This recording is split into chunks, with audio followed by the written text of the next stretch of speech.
ஆலம் இலை மேலிருந்து ஆடுகின்ற தென்றலை போல் நூலிடையில் தேனெடுத்து 100 கதை நான் சொல்லவா. ஆலம் இலை மேலிருந்து ஆடுகின்ற தென்றலை போல் நூலிடையில் தேனெடுத்து 100 கதை நான் சொல்லவா.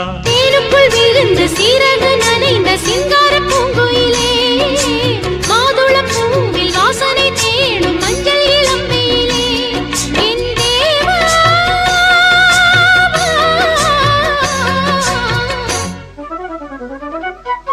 சின்ன பொண்ணுதான் வெக்கப்படுது அம்மா அம்மாடி, அது என்ன நினைச்சு கண்ணம் சேவக்குது சும்மா சும்மாடி. சாமத்து காத்தும் அடிச்சது சாமந்தி பூவும் வெடிச்சது, ஆனந்த வாசம் மணக்குது ஆசையில் மனசு கணக்குது.